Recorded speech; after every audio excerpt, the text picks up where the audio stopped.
Next speaker is Bavya Chowdavarapu, followed by Jack Ma.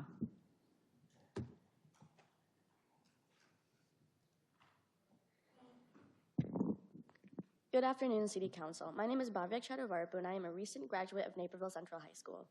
As you sort through public opinions, research, data, and projections to come to a final decision on Naperville's next electricity supply contract, I implore you to keep in mind the steps of the disinformation playbook, a strategy that fossil fuel interests have utilized over decades.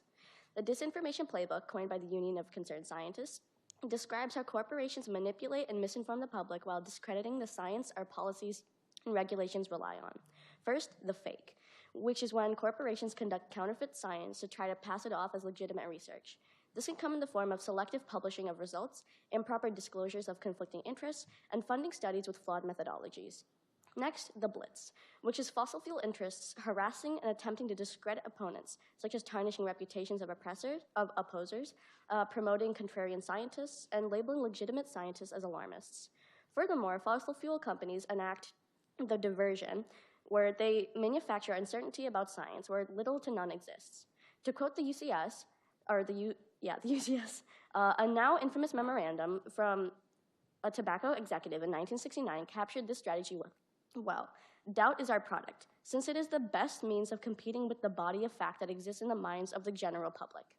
From framing arguments with half-truths to cherry-picking data and studies to support their operations, these corporations undermine science, influence public opinion, and gain access to policymakers while maintaining the illusion of independence.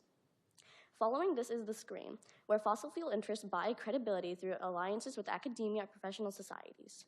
Finally, there is the fix, where fossil fuel interests manipulate government officials or processes to inappropriately influence policy. Fossil fuels companies sow uncertainty among elected officials, manufacturing economic risk in order to stifle the adoption of alternative innovative solutions. Another relevant behavior to consider is the concept of astroturfing, which is a play on grassroots movements. These artificial movements are, in actuality, funded and organized by the very corporations they seek to support.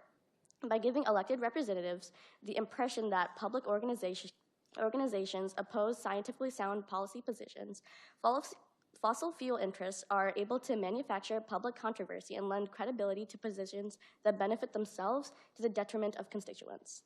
This is nothing we haven't seen before, but we have a unique opportunity to create meaningful change for Naperville. We, the youth, are the adults that will live with your decisions 30 years from now. You are choosing not only for the energy needs for the next 30 years, but for the future of our environmental impacts we will have on the world and the people around us. Make a choice you can be proud of 30 years from now.